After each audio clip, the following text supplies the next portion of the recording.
kinalaman sa sindikato. Si Vic tsaka si Joey, walang kinalaman sa sindikato dyan sa Itbulaga.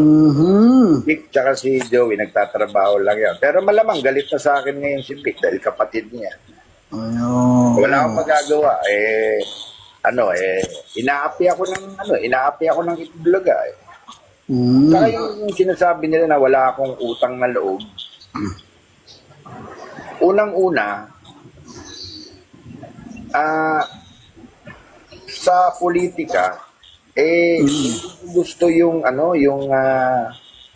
side ni Tito Sen. Nandiyan siya sa side ng nakaalyado siya sa gobyerno eh.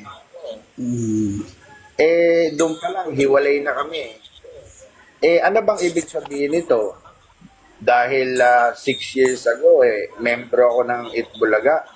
Magpapakatuta na lang ako kay Tito Sen, ganun ba yun? Wala ba akong sariling buhay? Wala ba akong sariling desisyon? Tama.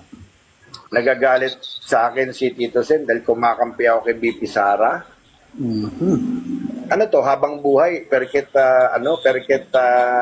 magkasama tayo dati Tito Sen, perket magkaibigan tayo dati.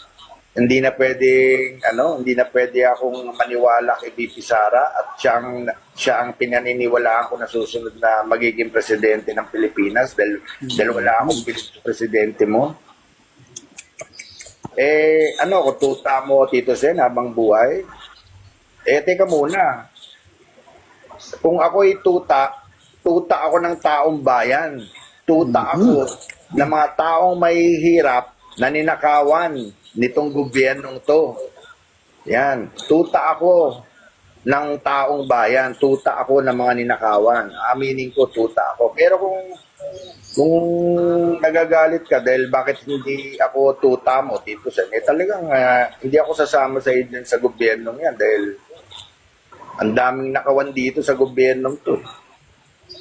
Talagang never ako sasama dyan sa gobyerno. Hindi ko susuportahan tong gobyerno to dahil ito na ang pinakakurakot na gobyerno sa tanang buhay ko na naranasan. Tapos wala pa nangyayari. Tapos susuportahan ko kayo dyan sa nyo. Hindi, dito ako kay BP Sara. Dito ako. Dito ako sa DDS. Magdedeklara na akong DDS. Mag-a-apply na akong senador Bryce. Mag-a-apply na akong senador dito kay BP Sara. Titikat ka na.